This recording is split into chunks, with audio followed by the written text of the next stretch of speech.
নমস্কার, আপনারা দেখছেন ডিজিটাল কলকাতা। আমি অ্যাঙ্কার রূপাই ঘোষ আপনাদের সাথে। চলুন বন্ধুরা, আজকে নিউজ দেখে নেওয়া যাক। 11ই ডিসেম্বর 2025 কলকাতার একটা নামী হোটেলে সমাজসেবামূলক সংগঠনের সবুজ সংঘের সুবর্ণ জয়ন্তী 50তম বর্ষ উদযাপিত হয়। অসহায় ও বঞ্চিত মানুষের পাশে দীর্ঘ 50 বছর ধরে নিষ্ঠাবান সেবায় জড়িত। শুধু তাই নয়, পশ্চিমবঙ্গের নানা জেলা ও অন্যান্য রাজ্যেও বিস্তৃত এই সংস্থা।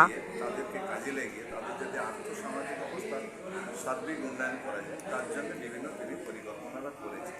আপনারা দেখেছেন যে নয়নতারা গ্রুপ, এই যে মহিলারা নিজের পায়ে নিজে দাঁড়ানোর জন্য যে এই ব্যাপারটা আমি অনেক জায়গায় মিশে দেখেছি, এদের মধ্যে এতটা আমরা দেখিনি। দেখুন, সবুজ সংঘ একটা সিভিল সোসাইটি অর্গানাইজেশন। সুন্দরবনের একটা প্রত্যন্ত এলাকা থেকে আজ থেকে 50 বছর আগে তার উন্নয়নের কাজ শুরু করে। জাতি, বর্ণ, ধর্ম নির্বিশেষে সমস্ত মানুষ যেন সম্মানের সাথে সেক্ষেত্রে বেঁচে বাঁচতে পারে, বড় হতে। আজকে তার 50 বছর পূর্তি অনুষ্ঠান আমরা শুরু করেছি এই কলকাতাতে। কারণ তো সেই উদ্দেশ্যে আজকের আমরা সমস্ত মানুষজনকে নিয়ে এই হায়াত সেন্ট্রিক এখানে একটা হলে আমরা সবাই মিলিত হয়েছি।